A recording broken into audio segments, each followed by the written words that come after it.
बच्चों इस video lecture में हम लोग प्रोजेक्टाइल मोशन में किसी पर्टिकुलर पॉइंट पर जो रेडियस ऑफ कर्वेचर निकाला जाता है उसको सीखेंगे कि उसे कैसे किया जाता है।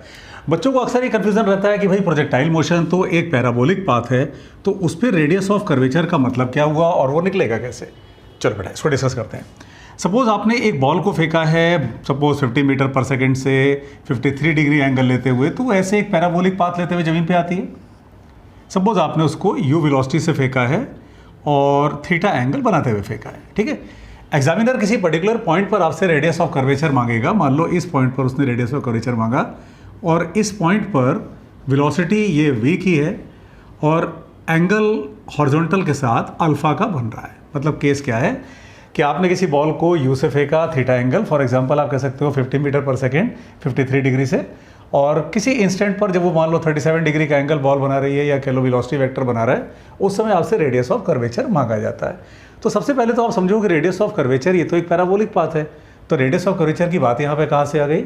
उस पर्टिकुलर इंस्टेंट की बात होती है। ये जो एग्जामिनर पूछता है आपसे वो एक पर्टिकुलर इंस्टेंट की बात होती है। यानी अगर इसे एक सर्कल मान लिया जाए या उस सर्कल का ये वेलोसिटी उस समय टेंजेंट हो ऐसे, तो अगर हम एक सर्कल ऐसे इमेजिन कर लें तो उस सर्कल के रेडियस की बात की जाती है। तो पहले तो आप ये समझो, इस बात से मत कंफ्यूज हो जाना आप कि प्रोजेक्टाइल तो पैराबोलिक पाथ है तो रेडियस ऑफ कर्वेचर कहाँ से आ गया। वो उस पर्टिकुलर इंस्टेंट की बात होती है।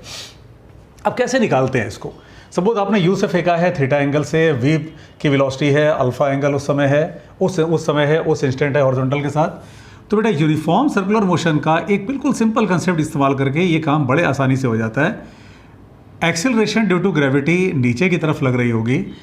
एक्सेलरेशन ड्यू टू ग्रेविटी का वो कंपोनेंट ढूंढो जो सेंटर की तरफ लग रहा हो बेटा, जो सेंट्रीपिटल फोर्स जिसको आप कहते हो, radial acceleration, radial force etcetera आता है ना यूनिफॉर्म सर्कुलर मोशन में, कि अगर कोई बॉडी सर्कुलर पाथ पे है तो कोई एक्सेलरेशन सेंटर की तरफ होगा। तो उस एक्सेलरेशन को ढूंढने की कोशिश करो आप। कैसे होगा बेटा? ये y एक्सिस है, ये x एक्सिस है, ये अल्फ़ा, तो ये एंगल भी अल्फ़ा होना चाहिए ना। किस लॉजिक से? दो लाइंस के बीच का एंगल उनके परपेंडिकुलर्स के बीच का एंगल भी होना चाहिए, क्योंकि ये रेडियल लाइन है और ये टेंजेंट लाइन है। Acceleration due to gravity downward है, वर्टिकली डाउनवर्ड है, तो मतलब जितना एंगल ये है उतना एंगल ये होना चाहिए। तो इसका मतलब g cos अल्फ़ा ये सेंटर की तरफ होना चाहिए इस सर्कल के। उसके बाद बच्चों क्या काम करो?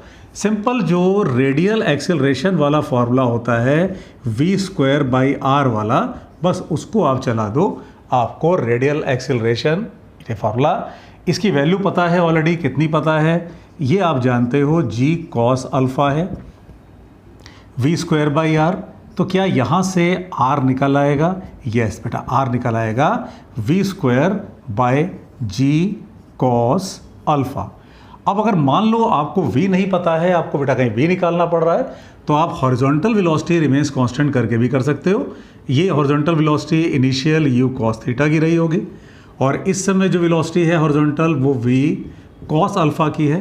तो आप v cos alpha equal to u cos theta लिख करके अगर आपको v निकालना पड़ रहा है तो वो आप निकाल सकते हो, ठीक है।